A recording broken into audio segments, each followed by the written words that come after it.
na hatimaye siku 10 bado Papa amelazwa hospitali. Kwa siku ya 10 mfululizo Papa Francis bado amelazwa hospitalini akipokea matibabu ya maambukizi kwenye mapafu, hali ambayo imesababisha dalili za awali za kufeli kwa figo, huku taarifa kutoka Vatican. Na hatimaye siku 10 Papa bado amelazwa hospitalini. Kwa siku 10 mfululizo Papa Francis bado amelazwa hospitalini akipokea matibabu ya maambukizi kwenye mapafu, hali ambayo imesababisha dalili za awali za kufeli kwa figo, huku taarifa kutoka Vatican imeeleza kuwa kiongozi huyo wa kanisa Katoliki mwenye umri wa miaka 88 alipata usingizi mzuri na anaendelea na tiba zake, huku hali yake ikifuatiliwa kwa karibu zaidi. Madaktari wamebainisha kuwa bado anahitaji msaada wa oksijeni, lakini hajakumbwa na matatizo makubwa ya kupumua tangu Jumamosi. Lakini pamoja na hayo, madaktari wanaendelea kuwa waangalifu kwa hali ya maambukizi hatari ya damu species yanayoweza kuzorotesha hali yake zaidi. Hali ya afya ya Papa Francis imeibua mazungumzo juu ya mustakabali wake, huku baadhi ya viongozi wa kanisa wakieleza wasiwasi wao. Kardinali Trophimus Dolani wa New York amesema waumini wa kanisa Katoliki duniani wanafuatilia kwa karibu maendeleo ya afya yake, akionyesha matumaini kuwa atapona na kurejea katika majukumu yake ya kila siku.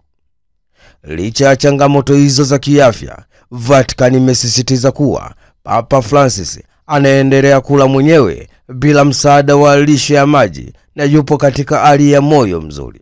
Ni taarifa kutoka nchini Italia. Kwa siku 10 mfululizo Papa Francis bado amelazwa hospitalini akipokea matibabu ya maambukizi kwenye mapafu, hali ambayo imesababisha dalili za awali za kufeli kwa figo yake, huku taarifa kutoka Vatican imeeleza kuwa viongozi wengine mbalimbali duniani. Kanisa Katoliki mwenye umri wa miaka 88 alipata usingizi mzuri na anaendelea na tiba zake, huku hali yake ikifuatiliwa kwa karibu zaidi.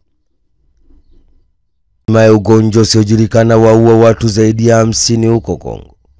Zaidi ya watu 50 wamefariki dunia kaskazini magharibi mwa Jamhuri ya Kidemokrasia ya Kongo kutokana na ugonjwa usiojulikana, hii ikiwa ni kwa mujibu wa madaktari waliopo katika eneo hilo na shirika la afya duniani WHO.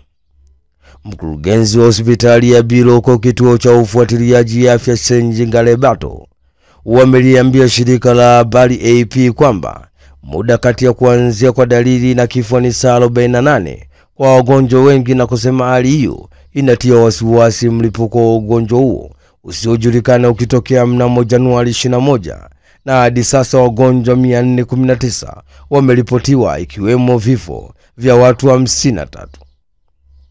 Kwa mujibu wa ofisi ya WHO barani Afrika, mlipuko wa kwanza katika mji wa Baloko ulitokea baada ya watoto watatu kula popo na kufariki ndani ya saa 48 baada ya kuonyesha dalili ya homa na kutokwa na damu.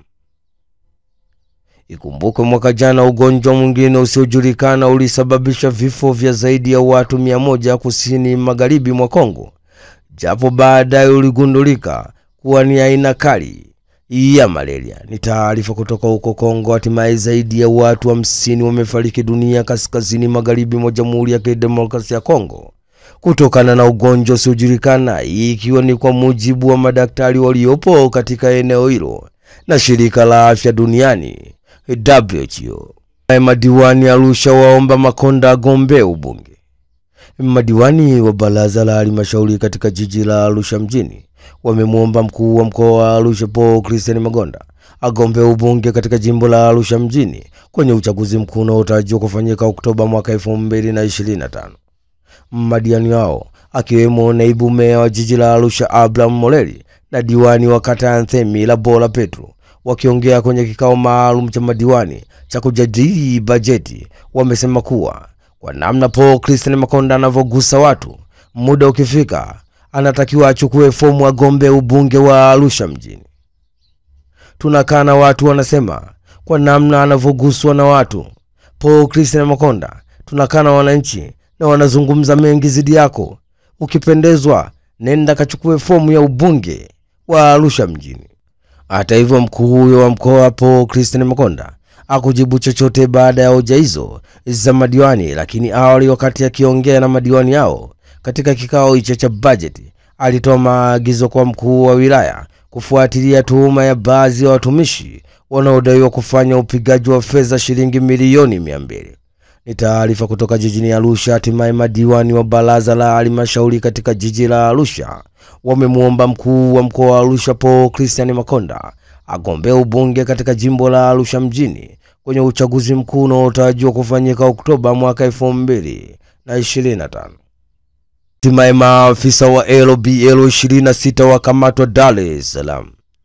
Jeshi la polisi kanda maalum ya Dar es Salaam limesema kuanzia Februari 18 hadi Februari 27 limewakamata watuhumiwa 26 wakiwemo Najimu Isa Amudu mwenye umri wa miaka 34, mkurugenzi mkazi wa Kigamboni; Atibu Kudra miaka 25, mkazi wa Kinondoni; Fatuma Hamisi miaka 26, mkazi wa Kigamboni; na Asumani Sadiki miaka 29, mkazi wa Mabibo, kwa tuhuma za kujihusisha na biashara haramu ya upatu mtandaoni bila kuwa na kibali kutoka Benki Kuu ya Tanzania BOT.